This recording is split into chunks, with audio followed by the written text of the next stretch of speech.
Welcome to the Michigan Runner Show. Join us each time as we explore the people, the places, and the events that shape our great sport.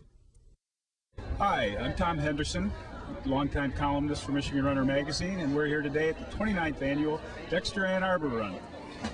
The race has had a lot of changes over the years. It's had different distances, different starting lines, different finish lines, different sponsors, different names, and today maybe the biggest change of all, a brand new weekend. We're the weekend after Memorial Day.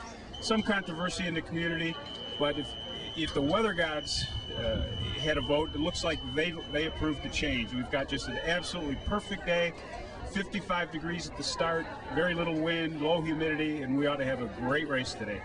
I'm excited to be a part of it, and of course, the Coach Carr Cancer Fund is affiliated with the University of Michigan Comprehensive Cancer Center, and so the money raised goes to a number of avenues to help cancer patients. And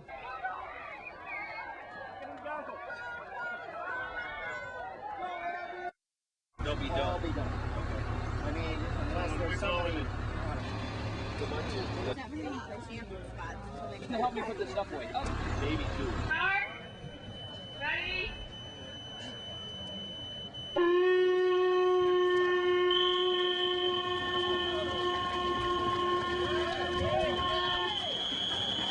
Run hard, do your best. Okay, runners, do your moves!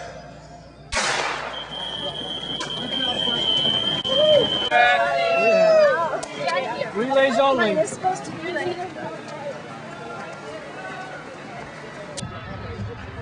Okay, the leaders are coming into their last 100 meters now, ladies and gentlemen. Let's bring them in. All right, let's bring in our runner who is still heading from view a little bit here. And it is Kyle Baker from Mason. From Ypsilanti, originally from Kenya, finishing second.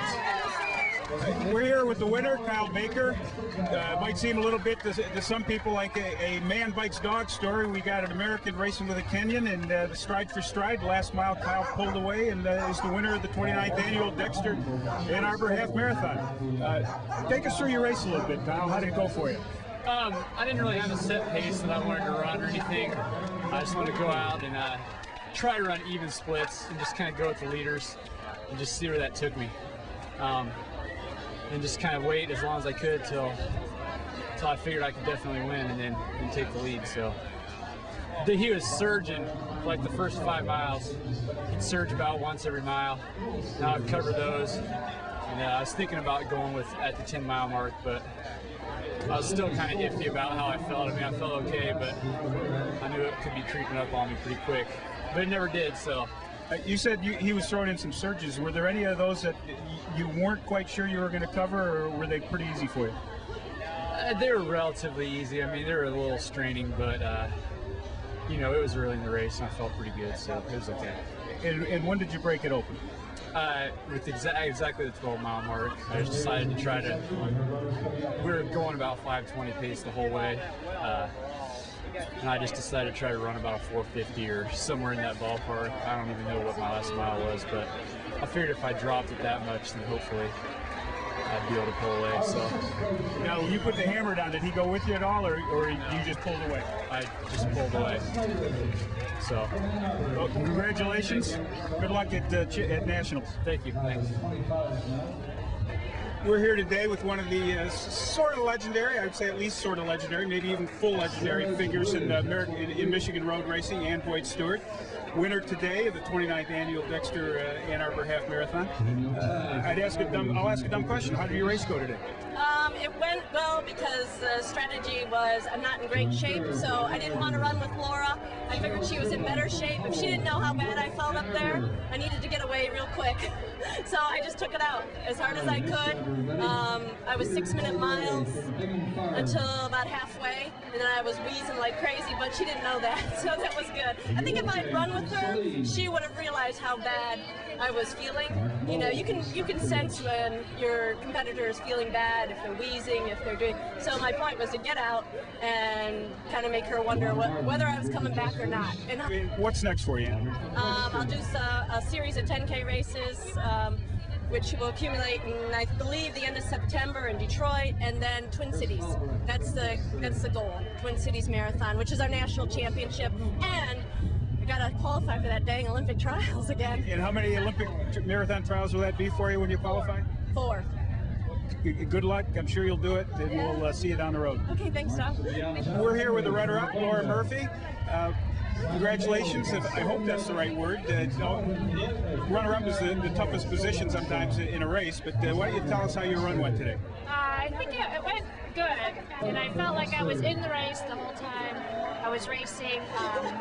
There were periods of time when I couldn't see Ann ahead of me, but I felt comfortable. I felt sometimes a little uncomfortable, which is good, and I just ended up being close at the finish. I think I was closing on her, so had it been a little longer, maybe.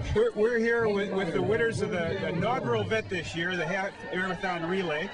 We had a Kenyan, now we've got an Olympic triathlete, former gold medal swimmer, so it's quite a day for the celebrity route. Britt Michelle is her partner. He started things off. Sheila Tormina brought it in. Why don't you guys tell me how the race went for you today? Well, I was just out for a nice Sunday stroll, hopefully keeping it right around 6:30 pace, 6-minute pace, and felt pretty comfortable for most of the run, and was just trying to bring it to the halfway point so Sheila could kind of take it over and kick it in. That was fun. He had a great position. There was a lot of runners who had already done about 7 miles, and so they were just starting to fatigue, and I was all fresh on the start. Yeah. So it felt good. It was nice, having people in sight the whole way, and just a beautiful course, beautiful day. So fortunate, to be able to run events like this, and great organization, and volunteers were wonderful. Little kids out there handing out water. It was just fun the whole way. Now, did you have the lead from the time you took the baton, or did you have to do some catching up over the last half? There was just a little bit of catching up to do. I think there were 2 women ahead of me who had had their partners hand off just a little bit before. So we were talking on the rope course while we went by each other. But I think there was a men's relay maybe ahead too, and I don't think I ever saw them. I'm not sure. Great. Congratulations to the 2 of you, and I hope to see you back next year. Thank you. Yep. Thanks, Tom. We're here with Dan Gamble, who has just finished his 29th, which means every one of them, Dexter and Arbor race. How'd your race go today? Well, I got a cramp at about 4.5 miles, but I was able to work it out in a couple miles, and I knew I had to get through, so I made it. Well, once you get on that familiar course, it's the same. It's the same course, and I know it pretty well. Congratulations. We'll see you for number 30 next year. Thank you. Thanks for joining us for the 29th annual Dexter Ann Arbor Run. It's been a heck of a day. We had a local American kid outduel a Kenyan. We had an Olympic triathlete involved in the first ever relay. We had spectacular performances in the 5K. We had James Naughton of Ann Arbor winning in 15:54 on a tough course. Rachel Scholes for the women from Monroe in 18:54. Ann Boyd Steward, local legend for sure in the half marathon. So lots of big names, lots of action. I think the consensus is a new and improved venue. Thanks for joining us.